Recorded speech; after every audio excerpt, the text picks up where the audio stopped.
नमस्कार। स्वागत है हमारे चैनल सुप्रीम कोर्ट जजमेंट इन हिंदी पर। यहाँ हम सुप्रीम कोर्ट के महत्वपूर्ण फैसलों को आसान हिंदी भाषा में समझाते हैं ताकि आप इन्हें आसानी से समझ सकें और सुप्रीम कोर्ट के निर्णयों से हमेशा अपडेट रह सकें। जुड़े हमारे साथ और हर दिन नए फैसलों की जानकारी पाएं। धन्यवाद। क्या आप किसी कानूनी समस्या से जूझ रहे हैं? आपकी कानूनी जरूरतों को समझना और सही समाधान प्रदान करना हमारा लक्ष्य है। अगर आपको किसी भी प्रकार की कानूनी सहायता चाहिए तो आप हमसे व्हाट्सएप के माध्यम से जुड़ सकते हैं। हमारा नंबर है 7568890985। कृपया ध्यान दें, इस नंबर पर कॉल न करें, केवल व्हाट्सएप संदेश भेजें। हम आपकी हर संभव मदद करेंगे और आपके कानूनी मामलों का समाधान दिलाने के लिए हमेशा तैयार हैं। तो देरी न करें, आज ही संपर्क करें। धन्यवाद।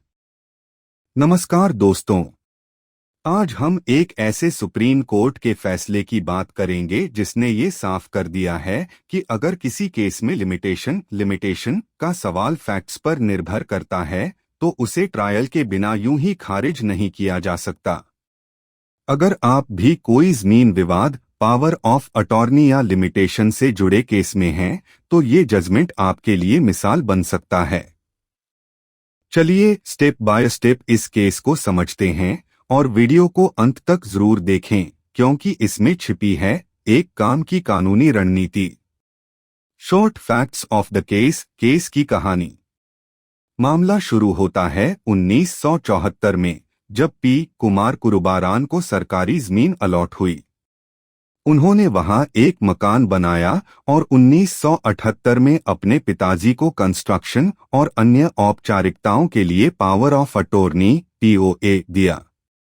लेकिन 1988 में उनके पिताजी ने उसी POA के आधार पर जमीन अपनी पोती यानी डिफेंडेंट नो 1 को बेच दी, जबकि POA में जमीन बेचने का कोई अधिकार नहीं था। 2011 में जब कुमारा कुरुबरन को इस ट्रांजैक्शन की जानकारी मिली, तब उन्होंने पुलिस में शिकायत की, पट्टा के लिए आवेदन किया और 2014 में सिविल सूट फाइल किया। चार्जेस सेक्शंस अप्लाइड, लगाए गए चार्ज और कानून।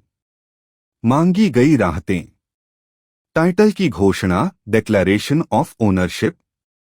स्थायी निषेधाज्ञा, permanent injunction.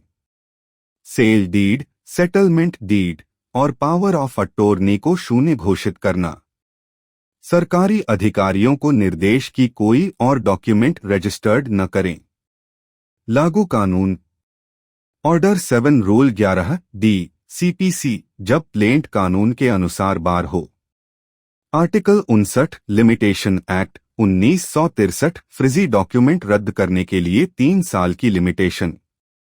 Section 34 specific relief act, जब डिक्लेरेशन के साथ और राहतें भी मांगी जाएं। Main issue before the supreme court के सामने मुख्य सवाल। क्या यह केस लिमिटेशन के कारण शुरू से ही खारिज किया जा सकता है जब नॉलेज की तारीख ही विवादित हो? Proceedings across various courts, judgments, referred court proceedings और अन्य फैसले। ट्रायल कोर्ट ने कहा, लिमिटेशन एक मिश्रित प्रश्न है, कानून प्लस तथ्य, इसलिए केस ट्रायल तक चले। हाई कोर्ट ने ट्रायल कोर्ट का आदेश पलटा और कहा कि केस लिमिटेशन से बाहर है और प्लेंट खारिज कर दी। सुप्रीम कोर्ट ने हाई कोर्ट का आदेश रद्द किया और केस को ट्रायल के लिए बहाल कर दिया। सुप्रीम कोर्ट ने कई बड़े केसों का हवाला दिया। दलिबेन वालजी भाई वी प्रजापति कोदर भाई 2024। छोटम्बे वी कीर्ति भाई 2018। शक्ति भोग वी सेंट्रल बैंक 2020। सभी में कहा गया कि जब नॉलेज पर विवाद हो तो ऑर्डर 7 रूल 11 डी से केस नहीं खारिज किया जा सकता। की considerations of this judgment. Supreme court की मुख्य बातें। कोर्ट ने कहा, जब नॉलेज की तारीख विवादित हो यानी कब जानकारी मिली तो ये ट्रायल का विषय है। पावर ऑफ अटॉर्नी सीमित था, बेचने की अनुमति नहीं थी। डिफेंडेंट्स और प्लेंटिफ आपस में रिश्तेदार थे, लेकिन इससे नॉलेज साबित नहीं होती। ट्रायल कोर्ट को इंटरफियर करना सही नहीं था। हाई कोर्ट को रिविजनल ज्यूरिसडिक्शन में दखल नहीं देना चाहिए था। फाइनल वर्डिक्ट एनालिसिस, अंतिम निर्णय का विश्लेषण। सुप्रीम कोर्ट ने ट्रायल कोर्ट का निर्णय बहाल किया। हाई कोर्ट का आदेश रद्द कर दिया। केस को ट्रायल पर भेजा, यानी अब सबूतों के आधार पर फैसला होगा। ट्रायल बिना एविडेंस के खारिज करना न्याय नहीं है। Important points of the judgment, इस फैसले की खास बातें। लिमिटेशन सिर्फ रजिस्ट्रेशन की तारीख से नहीं, बल्कि नॉलेज की तारीख से शुरू होती है। यदि प्लेंट में नॉलेज की तारीख दी गई है, तो उसे फेस वैल्यू पर मानना चाहिए। पावर ऑफ अटॉर्नी का दायरा देखना जरूरी है, अधिकार सीमित है या व्यापक। रिविजनल ज्यूरिसडिक्शन का दुरुपयोग नहीं होना चाहिए। डिफेंस प्रेजेंटेड, दोनों पक्षों की दलीलें।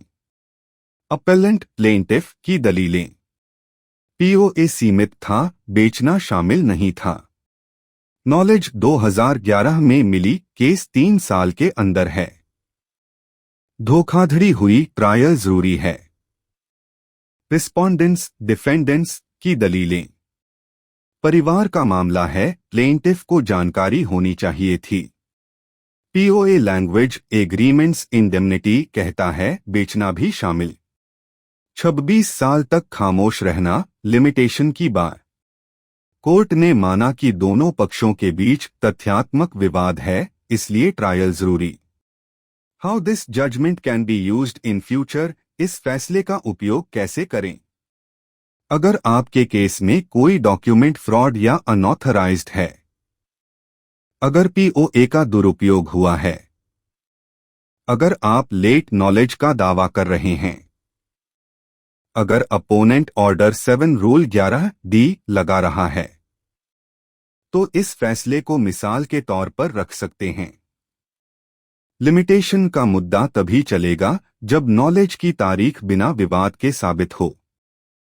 अगर आपको हमारा कंटेंट पसंद आ रहा है और आप भी रोजाना सुप्रीम कोर्ट के नए फैसलों से अपडेट रहना चाहते हैं, तो कृपया हमारे चैनल को लाइक करें, सब्सक्राइब करें और बेल आइकन भी दबाएं ताकि आपको हर नए वीडियो का नोटिफिकेशन मिल सके। आपके सपोर्ट से हमें और बेहतर कंटेंट बनाने की प्रेरणा मिलती है। धन्यवाद।